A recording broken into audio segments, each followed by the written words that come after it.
বিখ্যাত pros writer Francis Bacon তার of studies প্রবন্ধে রিডিংয়ের মাধ্যমে পাঠকের মন মানসিকতার উন্নয়ন আর আত্মিক জাগরণের দিকটি তুলে ধরেছেন। তিনি বলেছেন, রিডিংয়ের মাধ্যমেই একজন পাঠক তার ভাষা ব্যবহারে দক্ষতা অর্জন করে, ভাব বিনিময়ে দক্ষতা অর্জন করতে পারে। একজন মানুষ দক্ষতার সাথে কর্ম পরিচালনা করতে পারেন, অভিজ্ঞজনরা সুচারুরূপে দায়িত্ব পালন করতে পারেন রিডিংয়ের মাধ্যমে।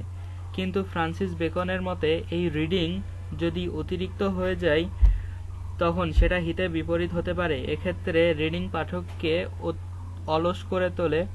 ভাষার সৌন্দর্য বৃদ্ধিকল্পে পাঠ দ্বারা অর্জিত বিষয় অত্যাধিক প্রয়োগ, বিশেষ করে সৌন্দর্য প্রকাশ করার জন্য বেশি মাত্রায় প্রয়োগ ও ভাষাকে কৃত্রিমতায় ভরে দিতে পারে।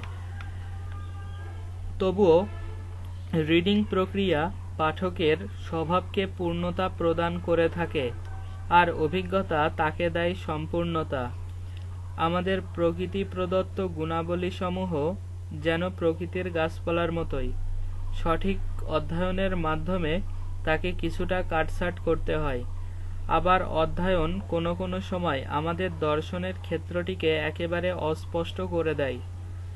এ কারণে পাঠের মাধ্যমে অভিজ্ঞতালব্ধ জ্ঞানকে কিছুটা সীমার মাঝে বেঁধে রাখতে হয়।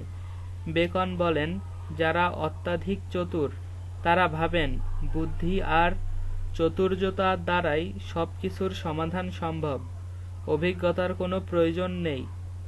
কিন্তু সরল মনের মানুষ যারা, তারা অধ্যয়ন করাটা পছন্দ করেন। বিজ্ঞ আর জ্ঞানীজনেরা অধ্যয়নের সাহায্যে সর্বদা গ্রহণ করেন, তবে তারা নিজের বিষয় অন্যকে জানতে দেন না। তবে তাদের জ্ঞান নিজস্ব এবং ভিতরের কোনো ব্যাপার নয়। তারা এ বিদ্যা পর্যবেক্ষণের দ্বারা লাভ করে থাকেন।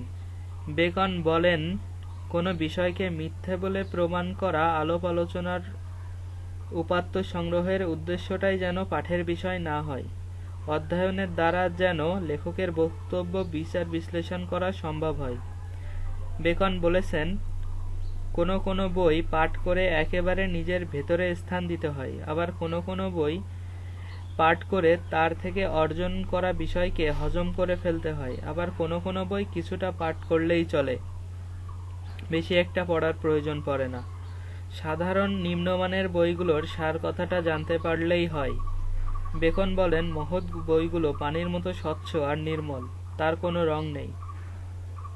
অধ্যয়ন দ্বারা অভিজ্ঞজনের লেখা সাধনা তাকে যথার্থ মানুষ হিসেবে গড়ে তোলে। মূলত অধ্যয়নের দ্বারাই মানুষের চরিত্রের সার্বিক রূপায়ণ ঘটানো সম্ভব। মানুষের বুদ্ধির ক্ষেত্রে সকল বাধা একমাত্র সঠিক অধ্যয়নের দ্বারা অর্জিত জ্ঞানের মাধ্যমেই দূরীভূত করা যায়।